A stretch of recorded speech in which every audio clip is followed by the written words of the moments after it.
Let's do another two words that look and sound similar but are completely different meanings.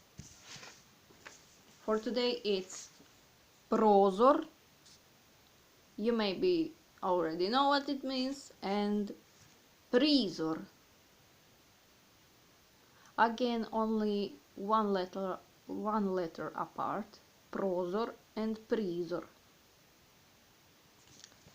Prozor means window, and prizor means view, sight, spectacle, scene. Basically something you see with your eyes. For example, you can say to je bio prizor when you want to say that that was a spectacle, as in something very unique or something very interesting to see.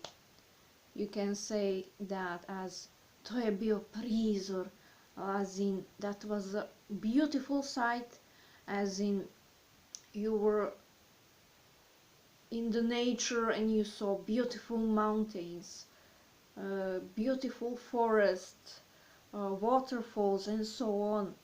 Like in those cases, to je lep prizor, it can mean like that's a beautiful scenery, like it's beautiful to see some art on the walls or to see nature, well, or you like tall modernistic buildings, so to je lep prizor za tebe, that's a beautiful scenery for you.